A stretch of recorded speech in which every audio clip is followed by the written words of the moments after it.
après des longues séances de travail qui ont duré plusieurs mois avec la contribution des experts de l'autorité des régulations de la sous-traitance dans le secteur privé et ceux de la Fédération des entreprises du Congo. Aujourd'hui se déroule dans cette salle, au siège national de la FEC, la cérémonie des signatures du procès verbal de validation du guide sectoriel des activités de la sous-traitance en RDC.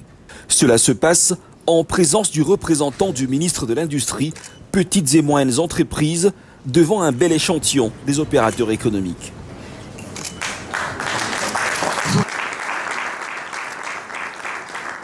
Un peu certains problèmes qui s'est posé par rapport à son application.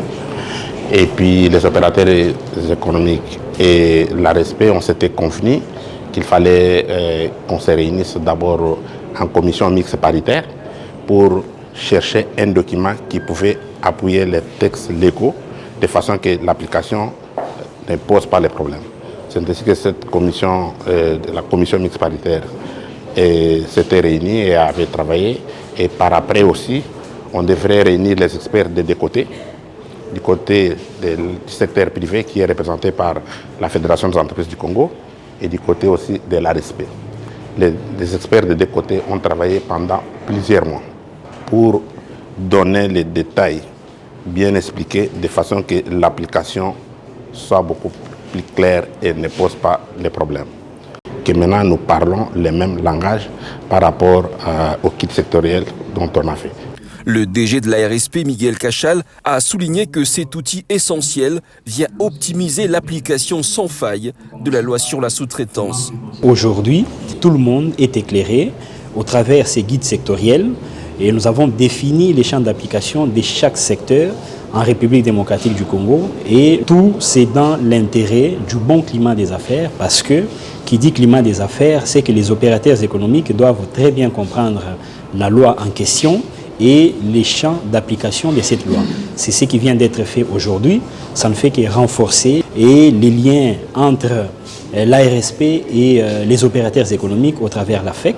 Et sur ce, nous tenons d'ailleurs à saluer, à féliciter nos partenaires de la FEC qui tient à accompagner cette vision chère au chef de l'État en tenant compte du bon climat des affaires.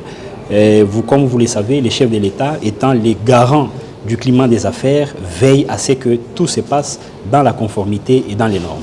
Les experts de la FEC et de la RSP ont pour leur part salué cet aboutissement avec succès d'un travail de titan qui vient résoudre un problème majeur lié à l'interprétation des textes juridiques qui réglementent les activités de la sous-traitance dans tous les secteurs confondus de la vie économique nationale. Exactement, parce qu'on a eu beaucoup de difficultés à un certain moment. Le DG de la RSP l'a rappelé tout à l'heure quand il a fait des contrôles en 2023, mais certains ne comprenaient pas. Combien de fois nous avons reçu la visite des entreprises qui sont venues ici vers nous pour dire voilà, on vient nous embêter, on vient nous dire ceci, alors que c'était une question et c'est comme ça qu'il a fallu que, et du côté de la RSP et de la FEC, on puisse tenir pour que ces guides sectoriels soient mis en place. Il y a des secteurs nommés, mon ami le sait, on ne pouvait pas toucher à ces secteurs, mais on a quand même regardé certains secteurs nommés pour éviter qu'il y ait également à ce niveau-là certains problèmes. C'est une étape, comme je venais de dire. La prochaine étape, c'est la revisitation de la loi sur la sous-traitance et la loi sur l'entrepreneuriat congolais. Quand on aura mis la loi sur l'entrepreneuriat congolais en place, en ce moment, vous et moi, on pourra sourire parce qu'on aura alors une loi qui va permettre aux entrepreneurs congolais d'avoir des marchés auprès des grandes entreprises minières, brassicoles, un peu partout. Et ça sera, comme le chef de l'État n'a cessé de le dire, la mise en place d'un secteur, d'une classe moyenne véritablement congolaise. Voilà. Les guides sectoriels ont été conçus dans une démarche de clarification, de résolution de difficultés d'interprétation qu'il y avait de part et d'autre. Il fallait, secteur par secteur, 13 secteurs ont été passés en revue, opération usuelle après opération usuelle, pour étudier la conformité de l'application de la loi sur la sous-traitance à ce secteur par rapport au texte spécifique du dit secteur. Donc c'est un travail qui a été fait en profondeur avec les experts de la FEC, où on a passé en revue plus de 135 opérations spécifiques à des secteurs particuliers et des opérations transversales qu'on retrouve dans différents secteurs où il fallait leur appliquer un régime qui soit conforme et à la loi sur la sous-traitance et aux lois spécifiques. Donc ce travail nous permettra de passer à l'application sans trop de friction avec le secteur privé.